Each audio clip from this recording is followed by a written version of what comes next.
Aujourd'hui, je crois que c'est un pas relevant, presque historique. C'est la première fois, cette initiative inédite, parce que nous essayons de réunir penseurs européens. Ils ne veulent pas le pouvoir. Ils ont fait des pensées son première activité. Et nous avons besoin de ces penseurs, parce que notre crise, c'est une crise culturelle, de civilisation, une crise de la vérité. Ce n'est pas une crise politique, ce n'est pas une crise économique. Par cette raison, le rôle des penseurs, c'est décisif pour nous. Alors le projet général de One of Us a évolué. Au départ, c'est une initiative citoyenne européenne qui a rassemblé 2 millions de signatures pour la promotion, la défense de la vie. Mais nous voyons bien que l'action sur la défense de la vie n'est pas suffisante et il faut remonter aux racines culturelles du problème auquel est confrontée l'Europe aujourd'hui. Et donc aujourd'hui, l'objectif, c'est précisément de constituer une plateforme ou un réseau actif de penseurs qui partagent leurs réflexions sur la situation européenne, la situation culturelle européenne. C'est de constituer une Europe, de renforcer une Europe intellectuelle qui n'est pas une Europe institutionnelle avec un projet institutionnel comme l'Union européenne ou le Conseil de l'Europe, mais c'est de revenir vraiment à l'Europe que nous partageons, qui est l'Europe de la culture. Et c'est à partir de cette culture dans laquelle s'enracinent toutes nos valeurs familiales notamment, mais aussi nos identités, que ensuite l'Europe politique pourra de nouveau s'exprimer et fleurir. Si nous n'avons pas ce terreau culturel partagé et vivant, nous n'aurons pas d'Europe politique. Donc là, nous sommes, on va dire, en train de travailler, en train de labourer la culture européenne. Le projet général de One of Us, en fait, l'origine, ça a été une pétition de plus de 2 millions de citoyens européens pour engager le respect de l'embryon dès le moment de sa conception. Et cette initiative citoyenne a été refusée par le Parlement européen et par la Commission, contrairement aux règles établies, puisque normalement, quand une initiative citoyenne recueille un certain nombre de signatures, elle doit être au moins l'objet d'une discussion. Et donc, à partir de cette revendication citoyenne, d'initiative citoyenne, en fait, on s'est dit, il faut approfondir les choses et remonter en amont, passer du champ, disons, politique et parlementaire au champ métapolitique ou pré-politique, et donc travailler à produire ou à développer en Europe une véritable culture de vie. Et ce qui implique, comme l'a dit le professeur Rémi Braque ce matin, de libérer notre intelligence de toutes sortes de préjugés qui empêchent de voir la réalité telle qu'elle est, c'est-à-dire le respect de la dignité de chacun. Ce qui est primordial, c'est que les enjeux sont européens. Et donc il faut pas simplement raisonner en termes national, mais en termes européens. Et l'enjeu de cette rencontre, c'est que se croisent, se rencontrent et travaillent ensemble des philosophes, des sociologues, des historiens et toutes sortes d'autres spécialités pour justement contribuer à former cette culture de vie et former les intelligences pour qu'ils puissent justement libérer cette chape de plomb dans laquelle on se trouve. Je viens parce que j'étais invité à écouter tout ce qui se dit. J'avais déjà participé à la plateforme de lancement il y a 2-3 ans à la salle Pleyel, et je suis là principalement parce que j'ai le triste privilège de me battre devant les tribunaux pour la vie de Vincent Lambert. Depuis 6 ans maintenant, pour la 4e fois consécutive, il a été condamné à mort par la médecine, par certains juges. Nous nous battons devant les tribunaux, devant les instances internationales, et eh bien le combat évidemment pour la vie de Vincent Lambert rejoint évidemment les préoccupations de la plateforme One of Us, qui est évidemment le respect de la vie, de la conception à la mort naturelle. Je suis ici parce que je veux témoigner, je dirais, de l'importance de la question de la dignité de la personne humaine et surtout, et peut-être principalement, je dirais, de l'innocence de l'enfant à naître. C'est-à-dire que, au-delà même de la question du fait que l'enfant à naître est un être humain et que par conséquent il n'y a aucune raison qu'il ne soit pas aussi bien traité que n'importe quel autre être humain, il y a le fait qu'il est, lui, totalement innocent. ans. Et que donc, par conséquent, d'une certaine manière, rétribuer son existence pour laquelle il n'y est pour rien, par le fait qu'on puisse envisager de l'éliminer, ça me paraît parfaitement injustifié et injuste. En France, incontestablement, il y a, je dirais, une certaine difficulté aux intellectuels, je dirais, de se dire classique, conservateur, réactionnaire. Et donc le fait qu'il y ait des grands intellectuels qui acceptent, je dirais, d'une certaine manière, de porter ce fardeau d'une image quelque peu, désobligeante vis-à-vis du reste de la société, eh bien c'est le signe qu'il y a un changement de situation. C'est le fait que la pression idéologique qui vient par la gauche, eh bien, est en train de disparaître et que désormais la pensée classique relève la tête et qu'il y a des gens qui osent assumer le fait de dire que l'homme vit dans un ordre des choses, dans un ordre cosmologique des choses et qu'il n'est pas le créateur de tout. Non, l'homme n'est pas mesure de toute chose. L'homme est, je dirais, inscrit dans un ordre des choses. Moi, je crois qu'il a été le fruit d'une création divine, mais au-delà même de la question de la création, il est dans un ordre des choses dont il doit respecter les règles pour que nous puissions vivre en harmonie. Et donc que des intellectuels osent effectivement, en France, qui est un pays où il y a, je dirais, quand même une chape de plomb, ose le faire, eh bien c'est évidemment très important.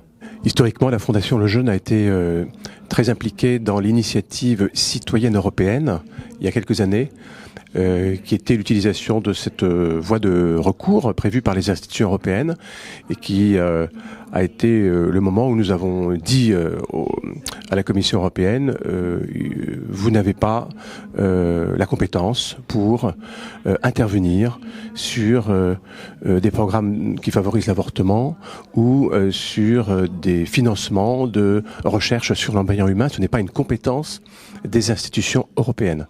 Par conséquent, nous avons participé très largement au recueil de près de 2 millions de signatures en Europe. Nous nous sommes occupés beaucoup de la France, essentiellement.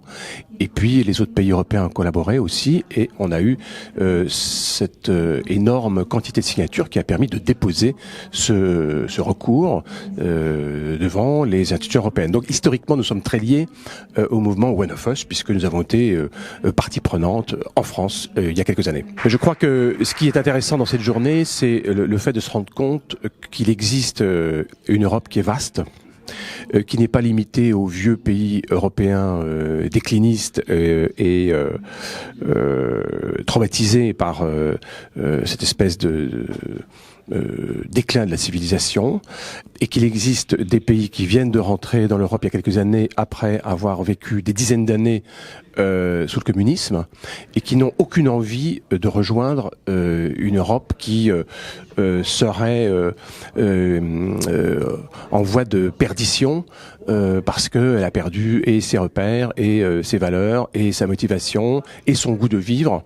Et par conséquent, je crois que ce qui est très intéressant ici, c'est de voir que il y a des pays jeunes qui sont en train de dessiner les contours d'une Europe différente.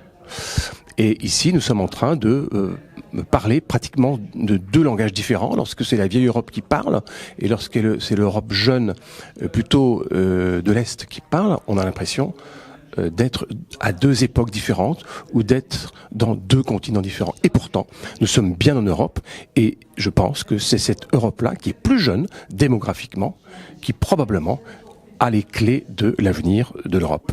Et je crois que c'est très encourageant pour les pays de la vieille Europe de ressentir cette poussée démographique qui nous vient de l'Est. Ce que je fais ici, écoutez, on m'a demandé d'y présenter un exposé, ce que j'ai fait avec plaisir, puisque étant philosophe de métier, il me semble qu'il était important d'essayer d'éclairer la conception de l'homme que se fait non seulement la philosophie, mais, si je puis dire, le bon sens, enfin, le sens commun de l'humanité depuis pas mal de temps, puisque c'est un peu cette pensée que j'essaye d'éclairer, que j'ai essayé d'éclairer dans mes cours, quand j'étais donc professeur, quand j'enseignais, et puis dans mes livres, puisque j'en écris aussi. L'Europe est sans doute une communauté de valeurs, mais à mon avis, 70 années après, nous avons beaucoup de corps, mais nous n'avons pas l'esprit. Il y a un problème de qu'il n'y a pas une âme. Nous avons un problème de que le matérialisme a dominé l'esprit. Et ça signifie une manière de faire autre manière. L'Europe, l'Union européenne, nous avons besoin d'une régénération, d'une refondation. Nous avons besoin de faire un effort dans ces domaines. France, c'est un pays qui, sans doute, a joué un rôle essentiel pour l'Union européenne, comme communauté de valeurs. Après la tragédie, la France a été présente. La France est toujours dans l'avant-garde de quelques mouvements. Et aujourd'hui, nous pensons que la France doit avoir ses rôles décisifs dans ces procès de régénération. Oui, aujourd'hui, nous avons réuni 150 intellectuels, penseurs de l'Europe entière, pour promouvoir une nouvelle culture de la liberté, une nouvelle culture de la vie, une nouvelle culture de l'égalité dans une Europe qui nous semble se décomposer au niveau de ses valeurs. Aujourd'hui, on voit bien que les politiques se préoccupent, et c'est normal, de leur réélection. L'opinion publique n'est pas traversée par des besoins, par des réflexions, par une inquiétude philosophique. Elle constate, elle observe que le monde change sans en avoir véritablement la maîtrise. Les journalistes défendent l'opinion publique, la bien-pensance, une pensée progressiste et libérale. Ça ne nous semble pas assez. Devant l'enjeu et devant la détresse morale, la détresse des personnes, la détresse d'un certain nombre de grands sujets, comme notamment la justice à l'égard des plus faibles, il nous semble que c'est aux intellectuels de sonner la sonnette d'alarme et de rappeler les fondamentaux, les bases de notre humanité.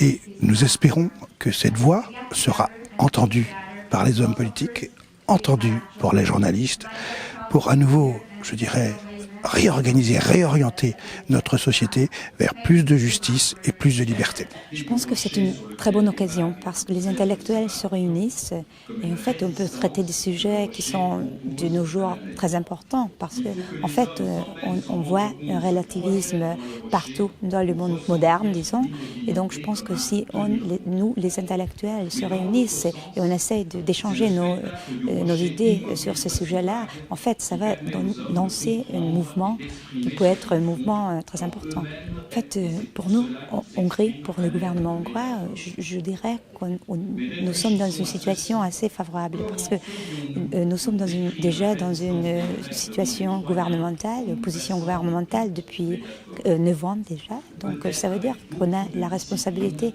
mais aussi la possibilité d'un gouvernement. Donc on peut on peut introduire des mesures pro-familiales en fait en Hongrie, et c'est ce qu'on fait. Mais donc lancer un mouvement mondial ou bien un mouvement européen, en fait, ça a déjà une significance encore plus importante. Et peut-être, nous comme la Hongrie, on peut aussi montrer un bon exemple. Les interventions des politiques aujourd'hui est tout à fait réconfortante parce qu'on voit bien, par exemple, avec l'intervention de la ministre de la Famille en Hongrie, combien concrètement, un gouvernement qui est fondé sur le respect de la vie, sur le respect de la famille, peut obtenir des résultats par l'augmentation démographique, par la baisse du nombre d'avortements, et tout cela en passant par l'instauration d'abord d'une constitution, d'une législation adaptée et des mesures incitatives qui font qu'aujourd'hui, le gouvernement de Viktor Orban, n'en déplaise à ses contempteurs européens et européistes, est soutenu par son peuple. Pourquoi ? Parce que, eh bien, les mesures qu'il prend sont des mesures favorables, positives, qui permettent aux gens, je pense sur le plan de la famille, eh bien, aux mères de famille, de pouvoir se consacrer à l'éducation de leurs enfants plutôt que d'être obligés d'aller à l'usine, puisque c'est en réalité ça que on nous impose comme modèle de développement aujourd'hui en France. On veut pousser les femmes qui souhaiteraient s'occuper de leurs enfants à aller travailler alors qu'elles ne le souhaitent pas nécessairement. Eh bien, c'est une politique totalement inverse que nous avons par exemple en Hongrie. Mais je pense également à ce qui s'est passé en Espagne, à ce qui se passe dans de nombreux pays, ce qui se passe à Malte. Et nous voyons bien que, eh bien, par des mesures incitatives, par des mesures d'abord législatives, puis incitatives, eh bien, on peut faire avancer le débat sur le respect de la vie et sur le respect de la famille. On voit bien qu'au-delà des langues qui peuvent nous séparer, eh bien, il y a un fond culturel qui est commun, évidemment, totalement. Nous voyons des intervenants qui sont de pays très différents, qui sont parfois éloignés de plusieurs milliers de kilomètres de notre pays, faire référence à Antigone, faire référence au fond culturel commun qui est le nôtre, ce fond gréco-latin, ce fond chrétien qui fait que, bien, nous avons des liens privilégiés entre les différents pays européens, au-delà de cette Europe totalement dénaturée et désincarnée qu'on veut nous imposer. Eh bien, c'est au contraire des liens charnels que la fédération One of Us propose, et c'est évidemment tout à fait revigorant et exaltant, parce qu'on voit bien que partout sur des dizaines de milliers de kilomètres ou des milliers de kilomètres de distance, nous avons les mêmes préoccupations et qu'en réalité les peuples ont les mêmes aspirations.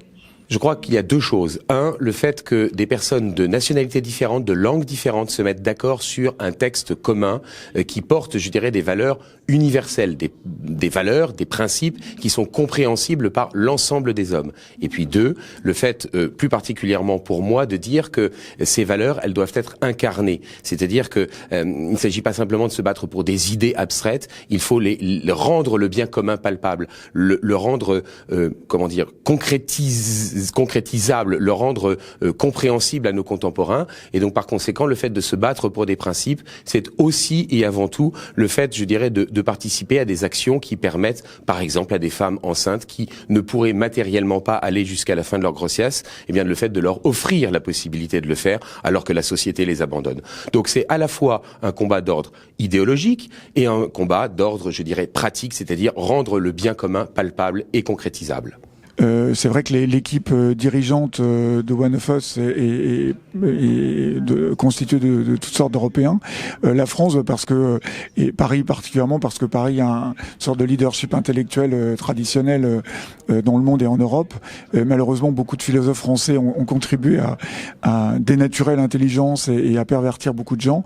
Et donc, il nous a paru important qu'on puisse faire cette rencontre ici, mais il y aura d'autres rencontres ailleurs dans d'autres pays européens. Il est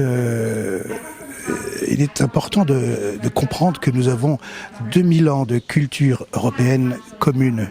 Nous, pays, dans notre modernité, nation, dans notre modernité, nous avons en fin de compte 2000 ans de culture commune.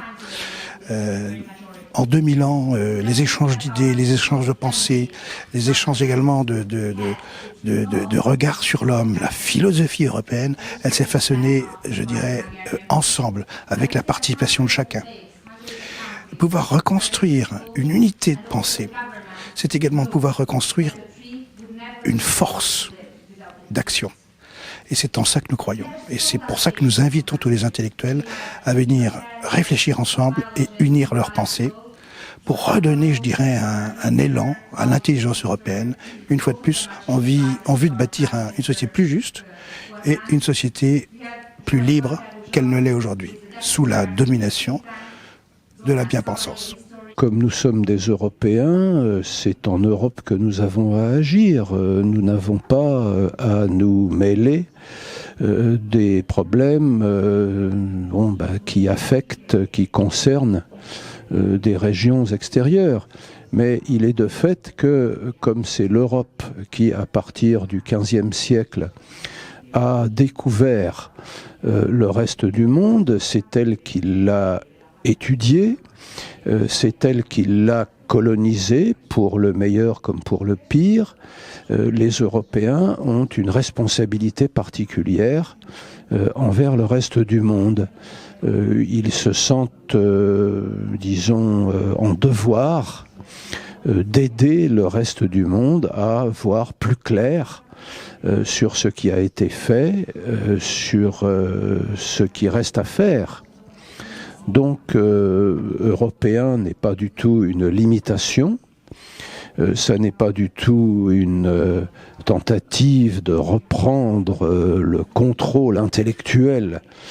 Maintenant que l'Europe a perdu le contrôle réel sur les choses, c'est simplement la conséquence d'un sentiment du devoir, de ce que nous avons peut-être à guérir, étant donné que une bonne partie des maladies qui affectent le monde contemporain sont venues d'Europe et continuent à en venir. Donc, comme nous avons fait des bêtises, eh bien, nous avons la tâche d'essayer de les réparer.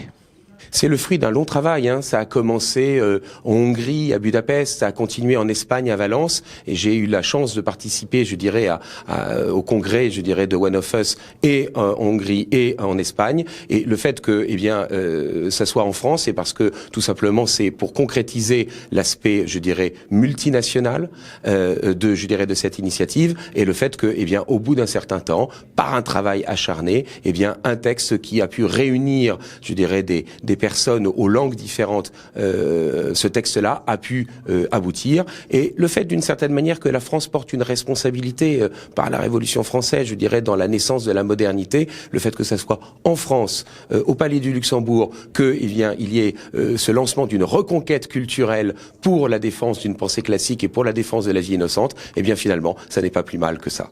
Écoutez, le Sciences des médias n'est absolument pas quelque chose de à part TV Liberté évidemment, n'a absolument rien d'anormal puisque eh bien c'est l'omerta, c'est pareil sur tous les sujets dont je m'occupe pour Vincent Lambert, il y a des grilles de lecture, il y a des logiciels, tout ça ne correspond pas à leur logiciel et à leur grille de pensée. Quand on parle de pensée, il faut le dire vite, en réalité de leur grille idéologique. J'allais dire que c'est si intéressé que ça pourrait commencer à devenir inquiétant. En réalité, il y a une omerta, il y a un silence parce que tout cela ne les intéresse pas ou leur fait peur. Peut-être. Et en réalité, ils ont d'autant plus peur, ces médias dominants, qu'on voit bien qu'il y a un réveil des peuples et un réveil du bon sens. On le voit d'ailleurs dans les rues avec les gilets jaunes, qui ont peut-être d'autres moteurs. Mais finalement, le moteur premier, c'est quoi? C'est le moteur du bon sens. C'est celui qui consiste à dire, on est là sur Terre pourquoi? Est-ce qu'on est là pour payer constamment, pour ne plus pouvoir vivre? Est-ce qu'on est là pour tuer les enfants dans le ventre de leur mère? Ce sont des questions diverses de catégories de la population diverses, mais finalement qui sont réunies par le bon sens. Et finalement, derrière le bon sens, c'est quoi? C'est la vérité, évidemment. Et je crois que c'est le combat qui est mené aujourd'hui par One of Us. Donc c'est une très très belle initiative. Oui, vous savez, les médias, ils sont alignés de toute façon sur les pouvoirs économiques et les pouvoirs politiques. Donc en France, bien sûr, la plupart des médias soit nous attaquent, soit sont muets. Mais heureusement, il existe d'autres médias courageux qui donnent la parole. En fait, il me semble qu'on est dans une perspective de dissidence. De même que les dissidents à l'Est pendant l'Union soviétique et le bloc soviétique, à temps et à contre-temps, on dit ce qu'ils voyaient, et ont vu ce qu'ils voyaient. Ce que nous avons à faire, c'est dire ce que nous voyons et aussi voir ce que nous voyons, parce que le problème, c'est qu'aujourd'hui, on ne veut plus voir ce que l'on voit. Et en l'occurrence, la dignité de chaque être humain, quel que soit le développement de sa croissance et quel que soit son état, on pourrait dire de bonne santé ou pas. Écoutez, si nous ne parlons pas, personne d'autre ne le fera. Quant à savoir si l'on nous écoutera, alors là, nous ne nous faisons aucune illusion, n'est-ce pas? Il y a des paroles qui plaisent et qui sont donc immédiatement répercutées, amplifiées, traduites, diffusées. Et puis il y a d'autres paroles moins agréables, disons, qui caressent moins dans le sens du poil et que l'on essaye de faire taire. Alors, je dirais en un mot, si nous parlons, nous ne sommes pas sûrs qu'on nous écoutera, mais si nous nous taisons, nous sommes absolument sûrs qu'on ne nous entendra pas.